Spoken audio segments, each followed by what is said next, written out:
Abortion Sanjeevani హాస్పిటల్లో జరిగిందనే విషయం చెప్పారు. డాక్టర్లు మాత్రం ఇక్కడ ఎటువంటి అబార్షన్స్ అనేవి జరగలేదు అని వచ్చి జస్ట్ ఒక కిట్ తీసుకుని వెళ్ళారు, కానీ అది పూర్తిగా అవాస్తవం అని చెప్పారు. నేను టాబ్లెట్స్ తీసుకోవడం జరిగింది. సంజీవని హాస్పిటల్ నుంచి నేను టాబ్లెట్స్ తీసుకోవడం జరిగింది విత్ డాక్టర్ కన్సల్టేషన్. డాక్టర్ని కన్సల్ట్ అయ్యి స్కాన్ తీసిన తర్వాతనే నేను టాబ్లెట్స్ తీసుకోవడం జరిగింది సంజీవని హాస్పిటల్ నుంచి. ఆ రిపోర్ట్స్ కూడా నేను సబ్మిట్ చేశాను. నాకు హాస్పిటల్లో అబార్షన్ జరగలేదు. It's a very early stage of pregnancy అనమాట. సో అబార్షన్ కాదు, aborted. I got aborted through tablets. ఇప్పుడు ఈ ఎమ్మెల్యేకు మీకున్న రిలేషన్లో మీరు ఎందుకు ఎమ్మెల్యే వీడియో రికార్డింగ్ చేసుకోవాల్సి వచ్చింది? మంచిగా రిలేషన్ ఉన్నప్పుడు. మంచిగా లేదండి రిలేషన్.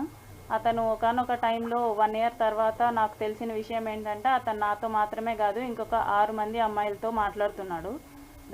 ఆ 6 మంది అమ్మాయిల్ని కలిసే ప్రాసెస్లో అతను చాలా ప్లేసెస్కి వెళ్ళాడు. అవన్నీ నాకు తెలియడం జరిగింది. అప్పుడే చెప్పాను ఎమ్మెల్యే గారికి, ఇది ఇలాగే వదిలేద్దామండి, మీరు కామ్ అయిపోండి, నేను కామ్ అయిపోతాను, ఇట్స్ నైట్ మేర్ లాగా వదిలేద్దాం అనేసి నేను చెప్పాను. కానీ అతను ఒప్పుకోలేదు. అతని ఎఫర్ట్స్ అతను పెట్టడం జరిగింది. సో నా సేఫ్ సైడ్కి ఇఫ్ పెళ్ళి అన్నాడు, పెళ్ళి చేసుకుంటే వెల్ అండ్ గుడ్ అనుకున్నాను. సో నా సేఫ్ సైడ్కి నేను రేపు మోసం జరిగినా సరే ఏది జరిగినా సరే నాకు చెప్పుకోవడానికి ఉండాలి కాబట్టి నేను రికార్డ్ చేసుకున్నాను. ఈ పెళ్ళి అనే టాపిక్ శ్రీధర్ వాళ్ళ మమ్మీకి ముందే తెలుసా? తెలుసండి, అందరికీ తెలుసు. ఆమె విల్లింగ్ ఉందా? ఫ్యామిలీకి తెలుసు, అరవా ఫ్యామిలీకి తెలుసు. ఇప్పుడు దే ఆర్ నాట్ విల్లింగ్ అండి. కాదండి, మీరు పెళ్లి చేసుకోవాలనుకున్నప్పుడు మీ ఇద్దరి మధ్య ఎందుకు క్లాషెస్ వచ్చింది, ఎందుకు గొడవ తలెత్తింది, ఎందుకు విడిపోవాలనుకున్నాడు? విడిపోయింది అతనండి. నాకు తెలియదు, ఇప్పటికీ రీజన్ తెలియదు నాకు. నేను అదే అడుగుతున్నాను. ఆల్ ఆఫ్ సడన్గా ఫోన్ స్విచ్ ఆఫ్ చేసేసి మాట్లాడకుండా మానేసింది అతను. దానికి రీజనే నేను అడుగుతున్నాను. అతనే చెప్పాలి. అంటే ఇప్పుడు మీరే చెప్పారు కదా మనం విడిపోదాం అని చెప్పి అన్నారు కదా, మరి అతనే విడిపోయా అంటే మీకు ప్లస్ పాయింటే కదా అయ్యింది.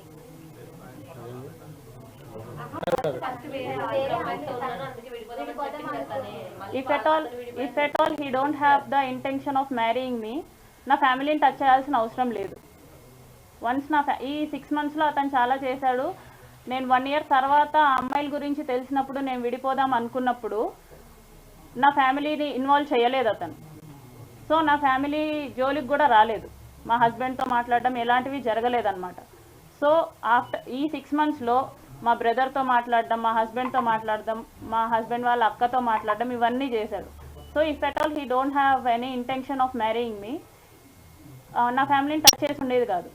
అంటే మీ ఎంటైర్ ఇష్యూలో బుక్క రూపానందరెడ్డి ఇన్వాల్వ్ అయ్యాడా? ఖచ్చితంగా ఇన్వాల్వ్ అయ్యారండి. ఆయన ఇన్వాల్వ్మెంట్ ఖచ్చితంగా ఉంది. వాళ్ళు ఎప్పుడు కంట్రోల్ చేస్తూనే ఉండేవాళ్ళండి శ్రీధర్ని. శ్రీధర్ నాతో చాలా సార్లు చెప్పి, డమ్మీ క్యాండిడేట్ అండి, అది రైల్వే కోడూరులో ఉన్న ఎవరికైనా తెలుస్తుంది.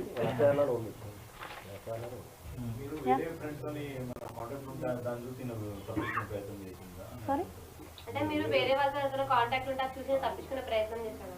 వేరే వాళ్ళతో కాంటాక్ట్ అంటే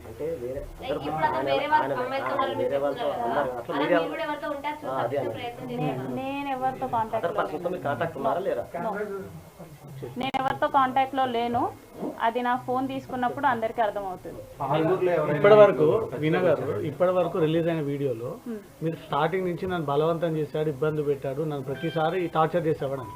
కానీ ఆ వీడియోలో ఎక్కడ కూడా మీరు భయపడ్డట్టు బెదిరించినట్టు లేదు. చాలా హ్యాపీగా సంతోషంగా ఒక లవ్ రిలేషన్ నడిచింది మీ ఇద్దరి మధ్య. నేను ఈ 1 year లో జరిగింది నేను మీకు చూపించలేను, ఎందుకంటే నేను ఈ 1 year నేను అసలు రికార్డ్ అనేది చేయలేదు అతని గురించి ఎప్పుడైతే వేరే అమ్మాయిల విషయంలో బయటపడిందో అప్పటి నుంచే నేను రికార్డ్ చేసుకోవడం జరిగింది. అప్పటి నుంచే తను నా మీద ఎఫర్ట్స్ పెట్టడం జరిగింది. నేను విడిపోదాం అన్నా కూడా ఇంకొకటి విషయం క్లారిటీగా చెప్తున్నా. నేను స్క్రీన్ రికార్డ్ చేసిన ప్రతిసారి శ్రీధర్కి చెప్పే చేశాను, శ్రీధర్కి తెలిసే చేశాను.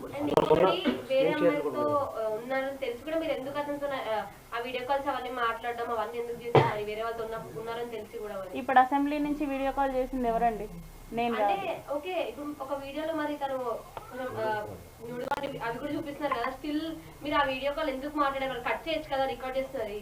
అతను నేను కట్ చేస్తే నైట్ 11:30 ఆ టైంకి మా వాళ్ళకి చేస్తున్నాడండి. మీరు అక్కడ కూడా కాల్ కట్ చేసే ఆప్షన్ ఉంది, స్టిల్ మీరు కాల్ కట్ చేయలేదు కదా అక్కడ. మీరు ఇది నా నన్ను అడగడం కంటే ఎందుకు చేసావని చెప్పి శ్రీధర్ని అడగడం బెటర్. త్రిసభ్య కమిటీ ముందు నిన్న త్రిసభ్య కమిటీ ముందు 7 గంటల విచారణ ఎదుర్కొన్నాడు. ఓకే. ఆయన దగ్గర కూడా చాలా ఎవిడెన్స్ ఉన్నాయి, ప్రొడ్యూస్ చేశానని చెప్తున్నాడు. నెక్స్ట్ మీరు కూడా కమిటీ ముందుకు వెళ్ళి మీరు కూడా అంశాలన్నీ చెప్తారా ఏంటి? నెక్స్ట్ ఎట్లుండదు? ఇప్పుడు అతని ఫోన్లో ఏమున్నాయో నా ఫోన్లో కూడా సేమ్ ఉంటాయి.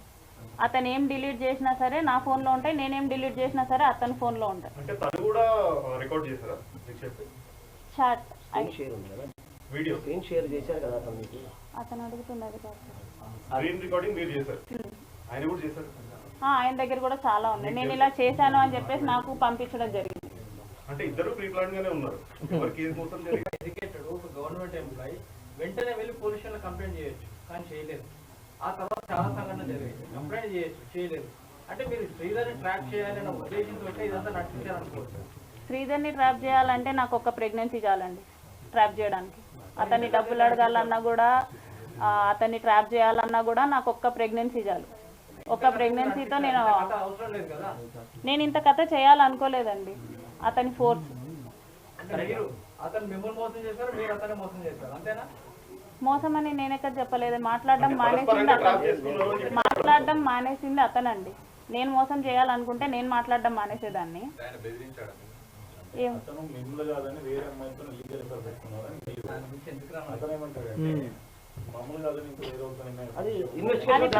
అది నేను అతను వేరే వాళ్ళతో ఉన్నాడని చెప్పేసి నేను ప్రూవ్ చేయగలను. నేను వేరే వాళ్ళతో ఉన్నానని చెప్పేసి అతను ప్రూవ్ చేయగలడా? I'm asking. ఇప్పుడు ఏదైనా ఇన్వెస్టిగేషన్ దట్ ఈస్ ఇట్.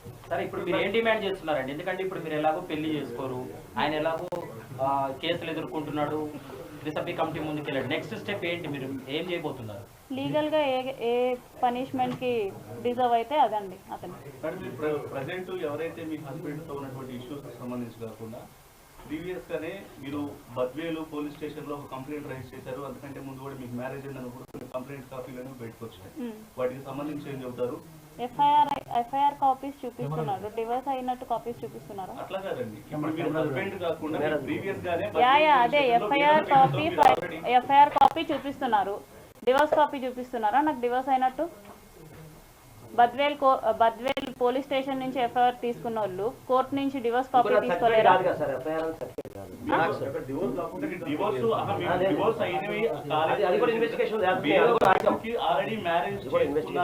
లేదండి, లేదు. ఎఫ్ఐఆర్